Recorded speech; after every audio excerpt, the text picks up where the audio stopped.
Tracking, alerting, protecting. This is WKYT News at 5. I think she's on the road to recovery. She's already showing signs of improvement. Just a day after being rescued, an extremely malnourished dog is on the mend, but the group nursing her back to health needs your help.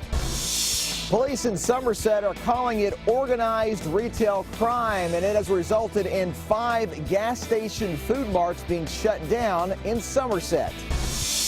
And it's been very tough to score on the Wildcats so far this year. The defense is even better than some players thought. I never thought I would be playing on a great defensive team like this. We have a preview of tonight's game from Wildcat Central. WKYT News at 5 starts now. Good evening. The sight was so disturbing, one person called for help. The Rowan County Sheriff's Office is investigating after they say 2 dogs were chained up to a home in horrible conditions and only one of them survived. And now an animal rescue group nursing the surviving dog back to health is asking for your help. WKYT's Miranda Combs is at the live desk with our top story at 5. This is really sad, Miranda. Yeah, Amber, so far no charges have been filed by Rowan County Sheriff's Office, but they do say this is an open investigation. A warning before we show you that video, some of these pictures may be disturbing to you. According to the Facebook page of STAR, which stands for Saving the Animals of Rowan County, 2 Dobermans were found chained up behind a home in Moorhead on US 60. They say one of the Dobermans died still attached to the chain. The other dog, which is now being called Lola, has open wounds and is malnourished, weighing just 34 pounds. This is video we got of her today. Those taking care of her say she's one of the worst cases they've seen. We've seen a lot of horrific things through the years, and she's one of the worst starved ones allegedly starved ones that we've ever come across, with every bone protruding, absolutely no body mass. Our veterinarian said on a scale of 1 to 10, as far as body rating, she would get a 0. And we were able to talk to the former owner of the 2 dogs, hear why he said Lola was in such bad shape. Coming up at 6 at the live desk, Miranda Combs, WKYT. Miranda, thank you. STAR, the rescue group that currently has Lola, is trying to raise money to help pay for her care. The first time you see those pictures just makes you cringe. Startling. Very, very disturbing. Another day of clouds and cold, and you can expect more of the same the rest of the week, it sounds like. Yeah, it seems we are stuck in this weather pattern. WKYT Chief Meteorologist Chris Bailey is in the First Alert Weather Center with an early look at your forecast. Yeah, guys, you thought I was kidding earlier in the week when I said it's kind of like the movie Groundhog Day when you wake up and it's the same thing over and over and over. That is indeed the weather across central and eastern Kentucky, and it's been that way since the 1st of December. A very cloudy month, and it's a cold one out there right now with those temperatures into the low and mid 30s. 35 Lexington, we're at 34. Into Danville, Mount Sterling and Moorhead at 34. Jackson, we're the coldest spot in the entire state as of now at 33 degrees with a wind chill of 27. Feels like it's upper 20s into most of central and eastern Kentucky. And it is that same flow that is coming at us from northwest to southeast that is producing a lot in the way of some clouds. Now, we will try to see at least some breaks in the clouds develop over the next couple of days, but anyone just expecting full sunshine and a big warm up, not happening. As long as this big low pressure center is just sitting and spinning across parts of New England, it's going to keep us in some low-level moisture and those chillier than normal temperatures. And that low looks like it's going to continue to pound parts of New England. Maybe a passing snowflake for the evening ahead, though a lot of clouds and temperatures by 11 going below freezing. Focus of the forecast when I come back, guys. The cold and the clouds try to hang tough. Will they hang around into the weekend? 7-day forecast will answer that in just a few minutes. Thank you, Chris. A Lexington attorney is in jail this afternoon after spending more than a year on the run. Police booked John Scott Benton into the jail about 12:15 today. He's accused of stealing 2 statues from a Versailles art gallery in July of last year. There's been a warrant for his arrest since he didn't show up for a court hearing last October. The U.S. Marshal's Office and Lexington police arrested Benton this morning at a home on Dory Drive. A man accused in a shooting in a Walmart parking lot headed to court this morning. Michael Edward pled not guilty during an arraignment in Clay County this morning. Police say Edward shot Richmond Lawson during an argument over property on Monday. Lawson was flown to UK hospital in critical condition. Edward's charges include attempted murder. He'll be back in court on December 15th.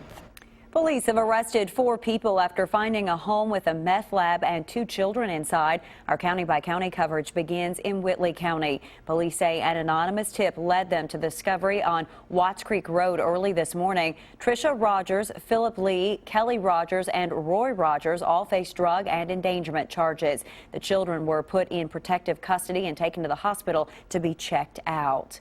In Laurel County, a jury found a man guilty in a police chase. David Philpott was convicted on 5 charges, including theft, fleeing and evading, and resisting arrest. Philpott ran from deputies investigating a complaint of a suspicious person at the Pilot truck stop in November of last year. When deputies caught Philpott, they found drug paraphernalia and a set of keys from Hertz Rental. The jury recommended 20 years in prison. He'll be sentenced on January 16th.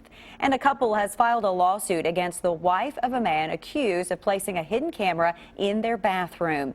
Police say Timothy Payne put the camera in David and Kathy Wall's home. He's charged with voyeurism. The couple filed a civil suit against him last April. Now they're suing his wife, claiming she was complicit in the act. The Advocate Messenger reports the lawsuit will likely be on hold until a criminal case against Payne is resolved. A scam alert for recent home buyers. The Kentucky Attorney General says solicitors are trying to sell them copies of their property deeds for excessive fees. The official-looking mailings come from a place called Record Transfer Services. The AG's office says the mailing asks for $83 for the copies, but you can get them from your county clerk for a nominal fee.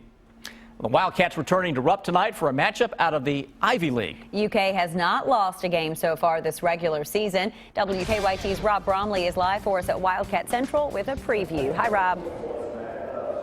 Hello, everybody from Wildcat Central, and things are really starting to buzz here now as we get ready for another home game. Come down and see us at Wildcat Central. You can get a free collectible at the Kentucky branded store, which is right next door. And the Wildcats a heavy favorite tonight over Columbia as they go for their 10th straight win. And as you know, defense has been the story so far this season. The Cats just putting up ridiculous numbers, holding opponents under 40%, even under 30%.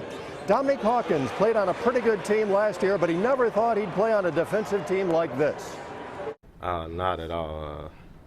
I never thought I'd be playing on a great defensive team like this, and with 7-footers behind me, it makes me more comfortable to be able to guard somebody and not even care about getting beat because I know they'll have my back and blocking it. We rotate so good to the ball right now, and our defense just getting better each and every day. And game time is 7 o'clock tonight, and the game will be on ESPN as the Wildcats take on the Lions of Columbia. Come down and see us, as I said, here at Wildcat Central. A free collectible for tonight's game. Happy holidays, the Lions and the Cats on the Christmas ornament. I'll be back a little before 6 with sports. Carl Anthony Towns, he's come out with a different mindset. Meant to do that in the EKU game, and he sure did back on Sunday night. For now, that's it from here at Wildcat Central. Sam, Amber, back to you. Rob, we appreciate it. Thank you. And following Columbia, the Cats take on North Carolina Saturday. Then it is UCLA and then Louisville. It's been an investigation several weeks in the making. Tonight, 5 stores in Pulaski County are closed, and the owners facing charges after investigators say they were knowingly buying stolen items to stock their shelves. WKYT's Phil Pendleton is in Somerset tonight with more on the surprise raids this morning. Police tell me that the main victim of all of this were Kroger and Walmart. Basically, items from those store shelves were being stolen and ended up at smaller store shelves where they were being sold. While police executed search warrants at the 5 stores and made the arrest, the stores were closed to shoppers, leaving many to question what was going on. Police say their investigation started several months ago and came as the result of a local shop loss program looking into shoplifting and other complaints. Police say shoplifters would sell stolen items to the stores, who would then resell them knowing the items were stolen. These are photos of several of those arrested. They're charged with organized retail crime or solicitation to theft. Not all the individuals, but there were charges for some of the individuals for violation of the ABC ordinances and laws. Well, we went to the courthouse and looked at the indictments. There were a total of 10 people arrested based on 6 separate indictments, and we were actually there as one of the owner-operators was being arrested and taken to jail. We'll show you that coming up at 6 o'clock. But for now, in Pulaski County, Phil Pendleton, WKYT. All the people were indicted last week, but the indictments were sealed until today to give police time to arrest and serve search warrants. A battle brewing on Capitol Hill. Should foods that have been genetically altered be labeled? Some prominent chefs say yes and took their fight to lawmakers today. And a day after the CIA released its report on interrogation tactics, several U.S. embassies go on alert. We have the latest coming up on WKYT News at 5.